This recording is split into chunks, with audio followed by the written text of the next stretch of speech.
Hello, this is Michael with Manhattan Rare Books. Candlestick Park, August 29th, 1966. Although no one knew it at the time, this was the last concert for the Beatles, and what I'm holding in my hand is an intimate photographic record of that big day, the end of an era. Well, I shouldn't say no one knew, because the Beatles knew, and perhaps their secret can be read in their expressions. There's a real warmth and poignancy to these images if we take a look. Let's take a look. Here's John, Paul, George, Ringo. And let me go around a little more slowly so you can see more of the images.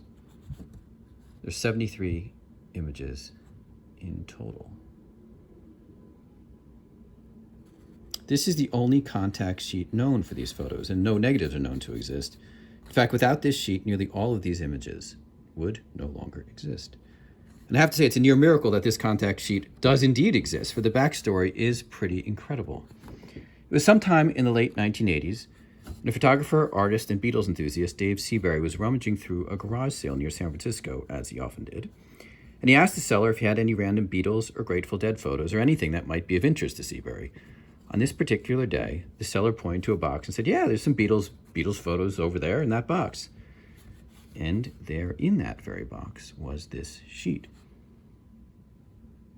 Seabury recognized the quality of the photos, but it took him years to discover that first, that it was from that Candlestick Park concert, and then the real mystery, the identity of the photographer. With the help of another Beatles enthusiast, Seabury ultimately determined that the photographer was Eric Wheel, a professional rock and roll photographer best known for his photos of Bob Dylan, but also known, bizarrely, for once claiming to be the Zodiac Killer on a call-in radio show.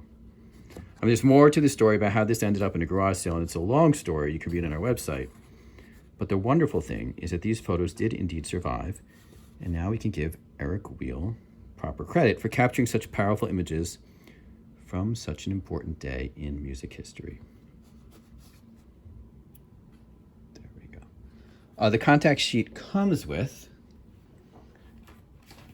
promotional material, blow-ups of the sheet here, that was used to promote an exhibit, Lost and Found Beatles, featuring these images that Seabury held to mark the 50th anniversary of the concert.